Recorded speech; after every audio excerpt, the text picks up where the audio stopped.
2024. Ya, ini dia rombongan dari Prabowo Subianto dan juga Gibran Rakabuming Raka menuju ke gedung KPU Republik Indonesia, keluar dari kediaman di Kertanegara menuju ke gedung KPU untuk menghadiri penetapan pemenang Pilpres 2024. Juru kamera kami mengikuti rombongan dari Prabowo Gibran menuju ke gedung KPU. Sementara untuk di gedung KPU ini memang sudah ramai sekali. Ketua umum partai politik khususnya koalisi Prabowo Gibran ini memang sudah hadir. Tadi juga ada Ketua Umum Partai Demokrat Agus Harimurti Yudhoyono, kemudian juga tadi ada Ketua Umum Partai Golkar Erlangga Hartarto. Tadi juga saya sempat melihat Ketua Umum Partai Amanat Nasional Zulkifli Hasan, Ketua TKN Prabowo Gibran Rosan Roslani, ada juga Bahlil Lahadalia, bahkan tadi juga saya melihat ada Menko Polhukam Hadi Cahyanto juga hadir di KPU. Dan memang menurut jadwal pada pukul 10 pagi ini akan ada penetapan pemenang Pilpres 2024 di gedung KPU. Tadi kita melihat juga ada Mendagri. Ya, Pak Tito ya. Tito Karnavian juga memang sudah hadir di KPU. Ramai sekali tampaknya, kompak menggunakan kemeja putih. Pak Tito menggunakan seragam.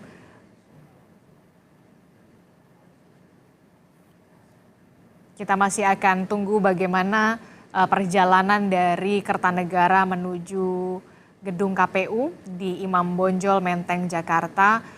Yang juga menarik juga informasinya dari Capres Pemilu 2024 nomor urut 01, begitu ada Anies Baswedan. Rencananya memang terkonfirmasi untuk hadir, tapi kita akan lihat nanti akan benar-benar hadirkah ke KPU bersama dengan Muhaimin. Ganjar Mahfud belum sampai saat ini belum terkonfirmasi, tapi mungkin saja nanti akan ada perubahan atau semacamnya, kita tidak tahu, tapi nanti kita akan nantikan bersama. Termasuk juga ini yang saya juga nantikan adalah bagaimana mengakhiri polemik Pilpres ini, ya kan? Tadi sesuai dengan Gibran di Solo mengatakan kita rangkul semuanya, apalagi 01 dan juga 03 juga sudah mengucapkan selamat, termasuk juga partai mana yang kemudian akan disambangi begitu atau dikunjungi untuk bersilaturahmi, siapa partai pertama, itulah yang kemudian juga membuat kita penasaran pastinya yang untuk diajak bergabung. Tapi tadi Kang Ujang mengatakan demokrasi yang sehat tetap harus ada pengawasan di luar pemerintahan. Jangan sampai seperti apa ya, orkestra seirama dan sekata begitu ya kan. Nanti rakyat ditinggalkan, itu jangan sampai itu. Jadi elitnya enak, rakyat ditinggalkan. Nah, itu tanda-tanda bahwa tidak ada oposisi yang kuat itu. Dan dimanapun di negara demokrasi manapun butuh keseimbangan. Misalkan di Amerika pun ya walaupun mereka dua partai kuat ya gitu ya. Kalau Demokratnya berkuasa ya Republiknya sangat keras mengkritisi. Begitu juga sebaliknya. Nah di kita walaupun multi partainya besar ya, kalau ada yang berkuasa, katakanlah koalisi yang berkuasa, maka ada juga koalisi yang lain juga yang harus mengingatkan. Kan hidup ini kan sederhana Mbak Adisti ya. Butuh keseimbangan. Ada perempuan, ada laki-laki, siang malam, ya baik buruk gitu ya, semua termasuk dalam konteks pemerintahan. Ada yang di sana, ada yang di sini, ada yang di dalam, ada yang di luar, ada yang memerintah, ada yang juga menjadi oposisi. Nah inilah sebenarnya Tuhan ciptakan ini semua sebagai bagian untuk mengingatkan kita semua bahwa ya kalau sesuatu kehidupan ini termasuk kehidupan demokrasi, kehidupan bernegara akan untuk sehat atau ingin sehat, makanya keseimbangan terus ada. Nggak boleh juga bandulnya misalkan kekuasaan terlalu kuat, tadi akan otoriter, akan abuse of power, akan korup, pasti dijamin. Dan itu yang memang harus dicegah. Ya harus dicegah, ya jangan sampai gini, pencegahan, pengawasan atau controlling itu jangan sampai dari masyarakat. Tapi diambil oleh partai politik gitu ya. Partai politik yang memang kuat dan tangguh tadi untuk menjadi oposisi. Itu penting.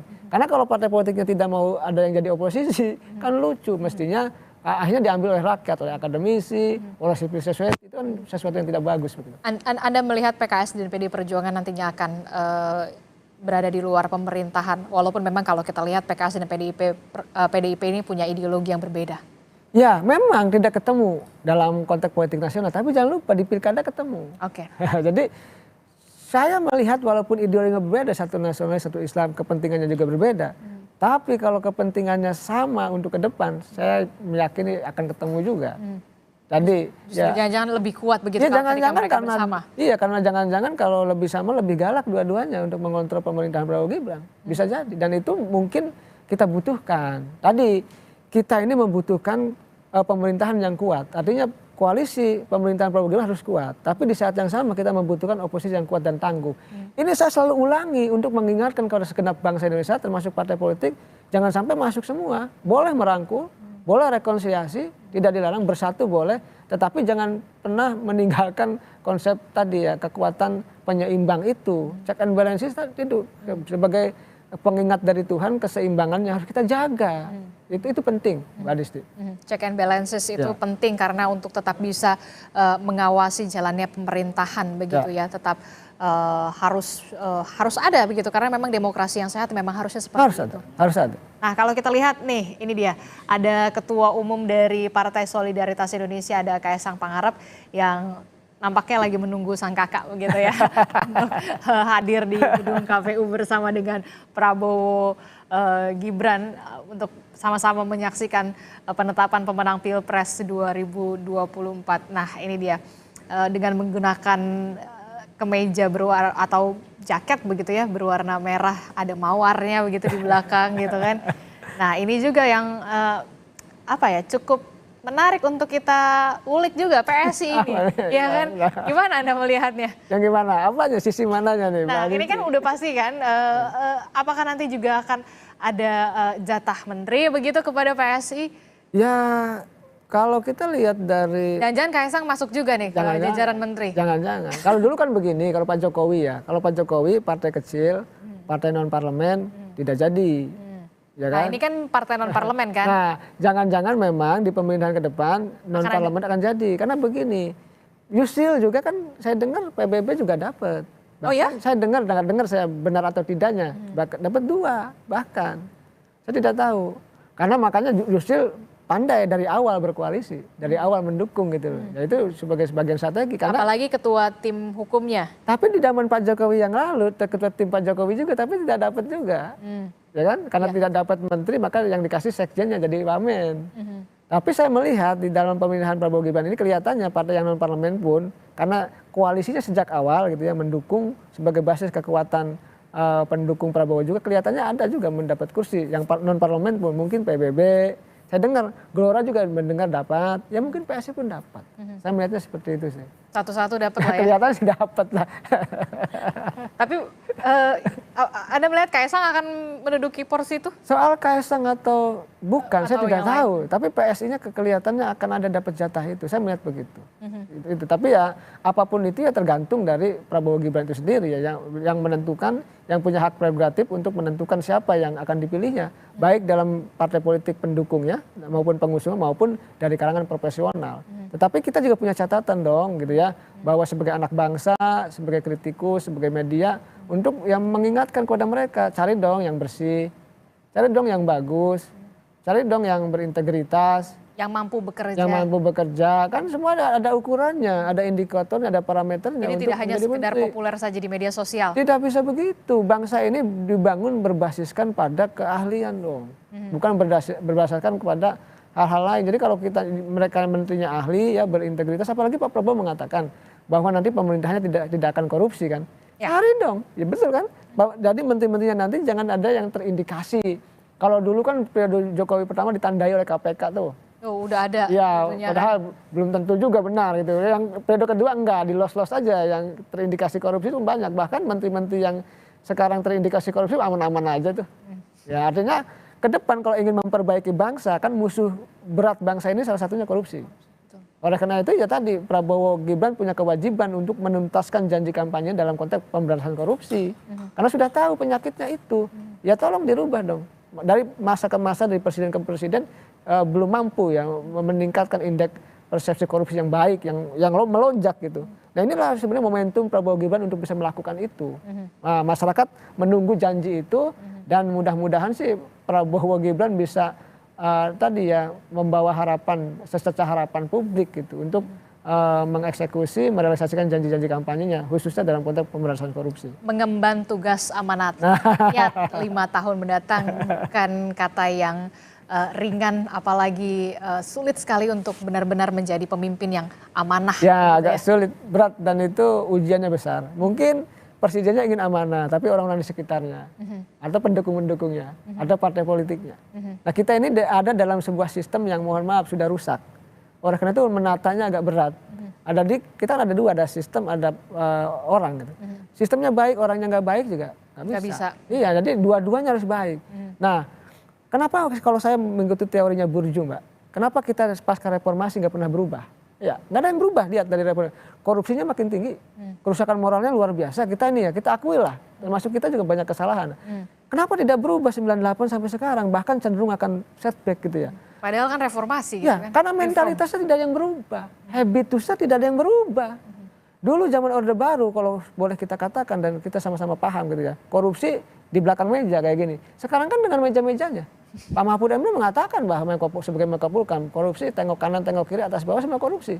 Dan itu diakui iya. Tidak ada perubahan. Oleh karena itu ini momentum perubahan ya sebenarnya yang harus dibangun oleh Prabowo Gibran ke depan dengan janji berangkat dari janji-janji kampanye itu. Dan kita tunggu itu semua gitu. Demi Indonesia yang lebih baik. PR-nya adalah bagaimana bisa benar-benar memberantas korupsi yang ada di Indonesia supaya benar-benar bersih begitu ya. Sama seperti kemeja yang Prabowo Gibran pakai gitu ya, putih, seputih itu.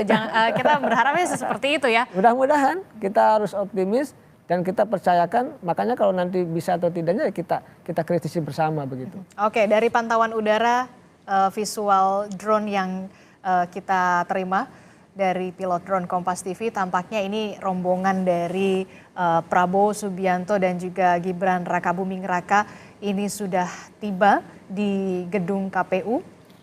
Ya, 10 menit jelang penetapan pemenang Pilpres 2024. Ini dia rombongan dari Prabowo Gibran sudah tiba di gedung KPU Republik Indonesia. Mobilnya pun putih. Ya, mobilnya pun putih. Gitu. Mudah-mudahan hatinya juga putih, Pak. Ya, kita berharap ya kan. Apalagi begini, Presiden Joko Widodo sudah menyebut bahwa memang akan mendukung proses transisi kepemerintahan yang baru. Jarang-jarang kan ya ada dukungan untuk transisi kepemerintahan yang baru. Positifnya bagus itu, Mbak, tim transisi. Tetapi kalau boleh saya lanjutkan ya, kritik saya sebenarnya tim transisi itu harus dibangun oleh pemerintahan yang baru. Ini siapa nih, Pak? Oh itu. Ada Prabowo Subianto, Gibran Rakabuming Raka, kemudian sudah tiba, kita simak bersama, kita lihat. Ada Mbak Titi juga ya? Ada di belakang. Bu Titi juga, Titi Soeharto juga sudah hadir, kemudian dengan sang anak begitu ya, anak dari Prabowo Subianto juga sudah hadir. Kita tampaknya akan ada pernyataan dari Prabowo Subianto dan juga Gibran Rakabuming Raka, kita coba simak bagaimana pernyataannya berikut ini.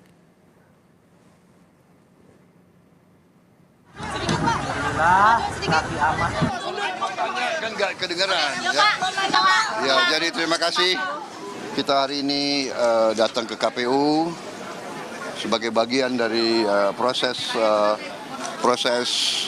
yang kita jalankan bersama ya, proses pemilihan presiden, dan kita sudah ikuti semua prosesnya. Hari ini kita menerima ketetapan dari KPU dan selanjutnya kita akan mulai bekerja keras mempersiapkan diri. Saya kira yang penting adalah sekarang kewajiban kita semua sebagai apalagi unsur pimpinan politik, kewajiban kita adalah untuk bekerja sama. Rakyat berharap dan menuntut semua pimpinan politik untuk bekerja sama, bekerja untuk rakyat. Saya kira itu dari saya sementara ya. Terima kasih ya. Jadi kita mau